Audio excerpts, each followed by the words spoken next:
5 રીતે આ મતદાર યાદીમાં વોટ ચોરીઓ થાય છે અને આ 5 જે પદ્ધતિઓ છે એ પદ્ધતિમાંથી એટલું ચોક્કસ કહી શકાય કે એક પદ્ધતિ એવી છે કે સંપૂર્ણ ડુપ્લિકેટ મતદાર હોય।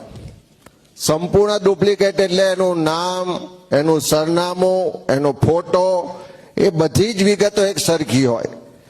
બીજી પદ્ધતિ એવી છે કે સ્પેલિંગમાં વેરિએશન હોય, ક્યાંક રસ્વઈ દીર્ઘઈનો ફરક હોય, ક્યાંક અક્ષર આગળ પાછળ હોય। એ સ્પેલિંગના મિસ્ટેકથી જે એ કરવામાં આવે છે, એટલે જે સંપૂર્ણ ડુપ્લિકેટ છે એના માટે એમ કહી શકાય કે એક વ્યક્તિ 2 વોટ। જે સ્પેલિંગમાં મિસ્ટેક છે એના માટે એટલું ચોક્કસ કહી શકાય કે એક અક્ષર બદલો અને નવો વોટર ઉમેરી દો। ત્રીજી જે પદ્ધતિ છે કે એક જ વ્યક્તિ છે, બધી જ વિગતો સરખી છે, પણ એ એપિક કાર્ડ નંબર જુદા જુદા છે।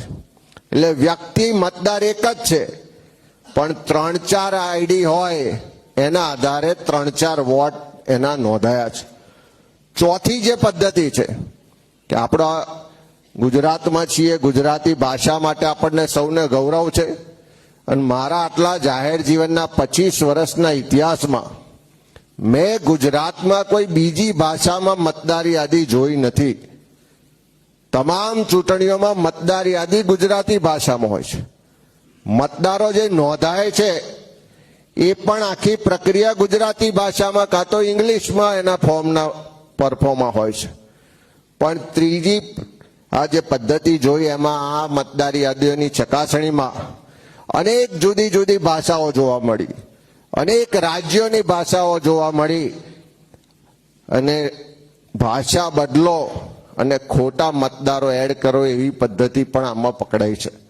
સાથે સાથે વ્યક્તિ એક જ હોય પણ સરનામામાં 1-2 અક્ષરનો ફરક કરવાનો અને નવો વોટર્સ નોંધવાનો, એ પદ્ધતિ પણ અહીંયા સ્પષ્ટ રીતે પુરાવા સાથે મળી આવી છે। એની મારે વિગતવાર પણ તમારી સાથે વાત કરવી છે। પહેલી વાત થઈ કે એક્ઝેક્ટ ડુપ્લિકેટ વોટર્સ, કે સંપૂર્ણ વિગતો એક સરખી હોય। મારી પાસે અહીંયા હાર્ડ કોપી મતદાર યાદીની છે। હું માનું છું કે પાછળ સ્ક્રીન પર એનું બતાવે તો સ્ક્રીન પર આ હાર્ડ કોપીનો ફોટો પણ છે।